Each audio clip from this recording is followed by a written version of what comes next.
코로나19가 엄습한 올해 1월 20일부터 11월 말까지 코로나 대응 자원봉사에 참여하신 국민이 연인원 151만 명으로 집계됐습니다.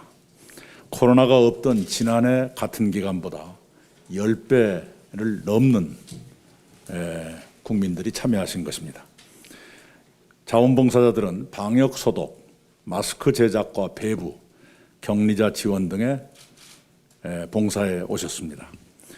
이번 서울시청 앞 임시선별진료소 운영에 필요한 의료진 모집에는 필요 인력 30명이 1시간 만에 찼다고 합니다. 이번에 전국에서 자원봉사에 참여하신 간호사 2,400여 명 가운데 25%는 전직 간호사들이셨습니다. 전직 간호사들은 내 경험이 코로나 극복에 보탬이 되길 바란다고 말씀하셨습니다. 누구보다도 의료진의 고생이 눈물겹습니다. 방호복 안에 내복까지 3겹으로 끼어 입어도 바깥에서는 몸이 꽁꽁 얼어붙습니다. 새 아이를 두신 간호사는 아이들이 보고 싶어도 그렇게 할 수 없다고 눈물 짓습니다. 한파는 그 눈물마저 얼게 합니다. 역학조사관들은 하루도 쉬지 못하고 주 7일 밤낮 없이 근무하십니다.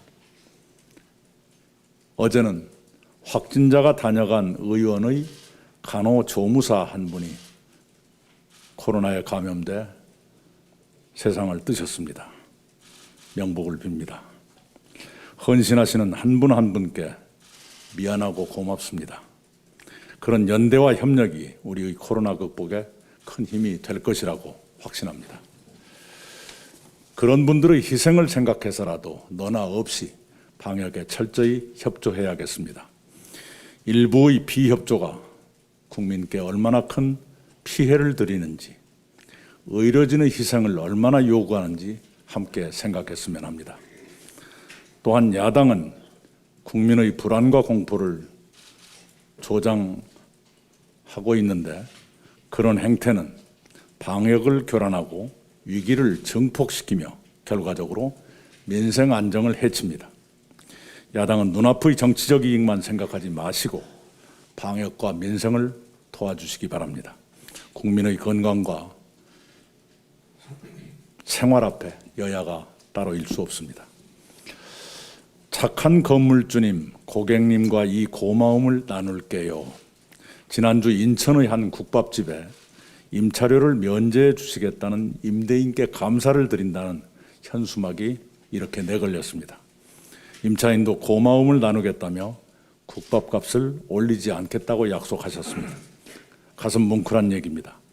그러나 임대인 개인의 선의에만 의지할 것이 아니라 선행을 제도로 장려하는 방안을 병행해야 효과가 커질 것입니다. 이미 시행 중인 제도의 실효성을 보강하고 재해 재난 때 임대료 부담을 제도적으로 완화하는 방안이 필요합니다. 정책위에서 이미 검토하고 있는 것으로 알고 있습니다. 당장은 영업이 금지 또는 제한되는 업종의 임대료 지원 등에 대해 당정 협의를 마무리하는 대로 국민께 발표해 드리겠다는 말씀을 드립니다. OECD 보고서에 따르면 올해 한국의 재정 적자가 42개 주요 국가 가운데 가장 적은 수준에 머물 것으로 전망됩니다. 세계 각국이 전쟁에 버금가는 막대한 재정을 쏟아붓지만 우리의 재정은 상대적으로 튼튼하다는 얘기입니다. 국민의 이해와 협력 덕분입니다. 이 또한 국민 여러분께 감사드립니다. IMF 같은 국제기구들은 코로나 위기에 대응하기 위해 재정의 적극적 역할을 권장하고 있습니다. GDP 1%의 공공투자를 늘리면 GDP 2.7%의 성장과 민간 투자 10%의 증가를 유발할 것이라고 합니다.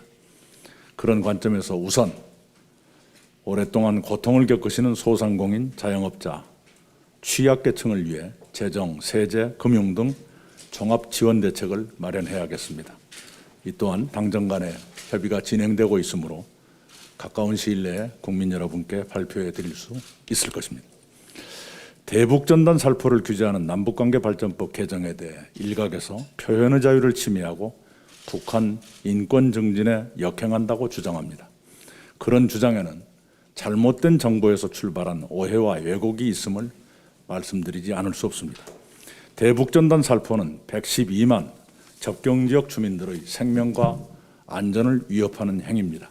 남북한의 군사력이 집중 배치된 지역에서 전단을 살포하다 무력 충돌이 빚어지면 주민들의 안전을 위협하고 더 큰 전투로 확대될 우려가 있습니다. 2014년 10월 북한이 대북 전단을 향해 고사포를 쏘고 우리 군이 대응 사격하는 일촉즉발의 사태가 생길 일도 있었습니다.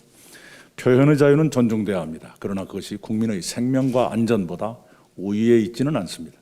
표현의 자유도 타인의 권리나 국가 안보 등을 위협할 경우에는 법률로 제한할 수 있다는 것이 국제사회의 확립된 원칙입니다.